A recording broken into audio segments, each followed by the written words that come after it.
Welcome to the US Daily Brief channel. Our channel has started broadcasting again after some problems. By subscribing, you can access our unique content. Even though the conflicts in eastern Ukraine seem to be working against Russia in recent days, Russia continues to hit western Ukraine with cruise missiles with its submarines and warships in the Black Sea.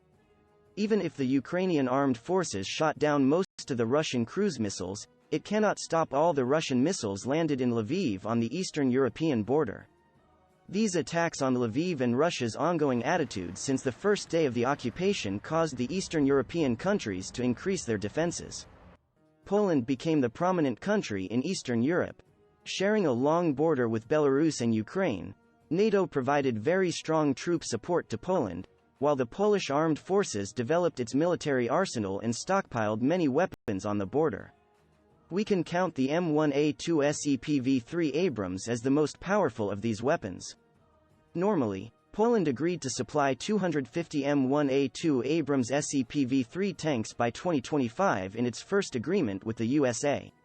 However, the aggressive stance of Russia and the possibility of attacking NATO allies in Eastern Europe after Ukraine encouraged the Pentagon to send Abrams to Poland as soon as possible. Pulling forward in M1A2 Abrams mp3 shipments, Poland is developing its army with 15 Abrams per month and deploying this world's most advanced main battle tanks at its military bases on the Polish-Ukrainian border.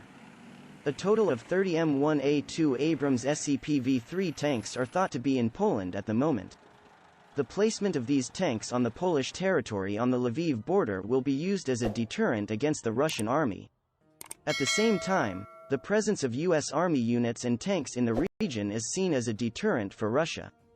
There are several other important titles in the Polish shipment of the M1A2 Abrams mp3 tank.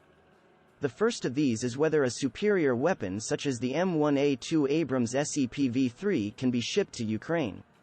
In the first period of this shipment, it was said that if such a powerful weapon was delivered to the Ukrainian armed forces, the Russian army would be completely helpless. However, this situation was not brought to the agenda in any way because it would not be accepted by the USA. Because sending such a powerful tank to Ukraine would involve very serious risks that could fuel the conflict between the USA and Russia.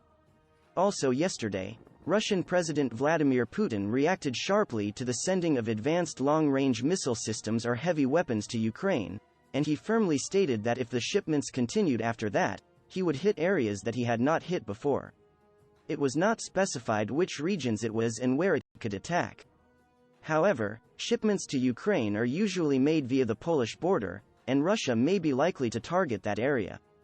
Here, Poland's acquisition of Abrams tanks would mean that it would be able to send hundreds of Soviet-era T-72 upgraded tanks in its military arsenal to Ukraine. This is thought to be the main purpose of the urgent dispatch of the M1A2 Abrams to Poland. Another issue was the shipment of M1A2 Abrams mp3 tanks to Poland, and Poland's large tank shipment to Ukraine. Poland delivered 232 T-72 tanks to the armed forces of Ukraine, soon after the shipment of M1A2 Abrams tanks accelerated and the delivery of the first 15 was completed. With this move, there were great changes in the fate of the ground operation in Ukraine. With the shipment of T-72s in the hands of Poland to Ukraine, Ukraine immediately started to use these tanks actively in the region.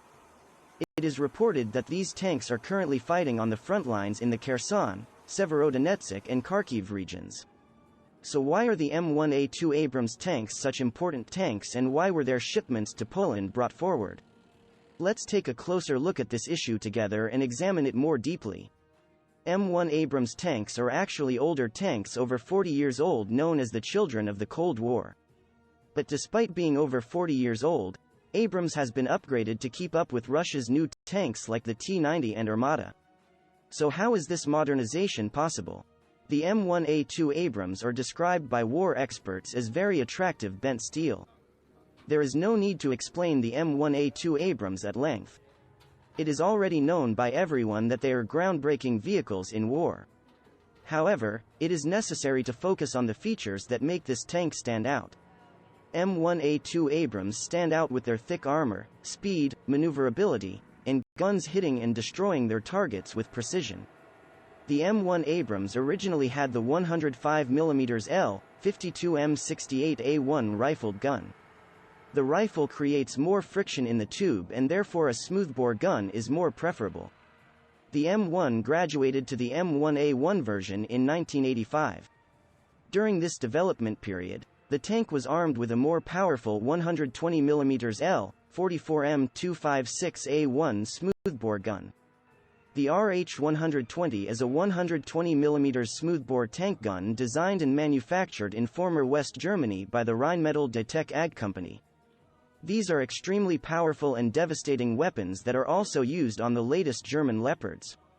Abrams fires a high-explosive anti-tank shell and a powerful depleted uranium shell from this 120mm artillery gun. High-explosive obstacle reduction projectile for destroying lightly armored vehicles and bunkers. The depleted uranium shell acts as a shotgun and destroys the enemy's armor.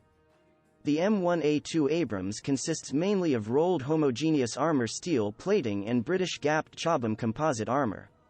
It also has depleted uranium armor layers.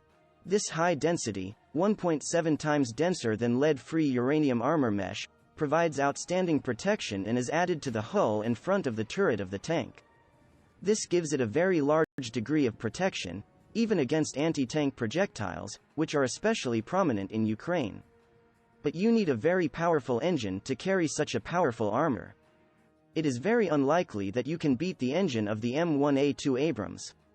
It has a 1,500 horsepower Honeywell AGT1500 gas turbine engine that can use different fuels. It has a torque of 2,768 feet lbs at 3,000 revolutions per minute. The gas turbine was once a type of helicopter engine converted into power tanks. The maximum speed of this engine is 68 kilometers, and it surpasses many rival tanks in this regard. It can also cover almost 450 kilometers on a single full tank. In addition, the engine runs much quieter than other tank engines, which makes it stand out in sudden city raids. On top of these features, the U.S. military has given Abrams excellent communication systems, enviable fire targeting and durable countermeasures, along with the latest developments. Since the M1A2 was introduced, it has been developed in many variants. The latest of these variants will be SEP, SEPV2, SEPV3, and soon SEPV4. The first SEP edition, first delivered to the U.S. Army in 1999, included improved armor protection, improved system components, and more importantly, improved computer components. SEPV2 builds on SEP by adding a remote-controlled weapon station. Abrams' latest and modernized configuration, SEPV3, is now considered the foundation for the future of incremental upgrades. Released in 2017, SEPV3 adds additional armor, including explosive reactive armor, as well as a trophy active protection system. The trophy system is a hard-to-kill system designed to fire shotgun-like blasts to take down incoming threats.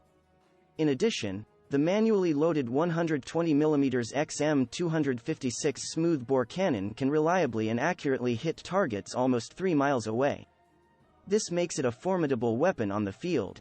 While the M1A2 Abrams are already very powerful weapons, the SEPV3 version of the M1A2 Abrams has made it one of the eyes of the battlefield, and the king is on his way to reclaim his throne. One thing is for sure, as Abrams SEP variants progress, they will see a lot more customers than the U.S. Army alone. We talked about the 250 M1A2 Abrams SEPV3 agreement that Poland made at the beginning of the year. In addition, it has signed an agreement with the USA for 75 SEPV3 in Australia. It seems that the demands of the Eastern European countries for these unique tanks are increasing day by day. Particularly, NATO member countries, which want to strengthen their army maneuvers in the face of a possible aggressive attitude of Russia, want to increase their offensive power in ground operations by adding these tanks to their inventory. Even if Russia is thought to have lost a quarter of its army in Ukraine at the moment, Putin could increase his aggression at any moment. Regardless, Russia is the country with the second strongest army in the world, and it should be everyone's primary goal to have weapons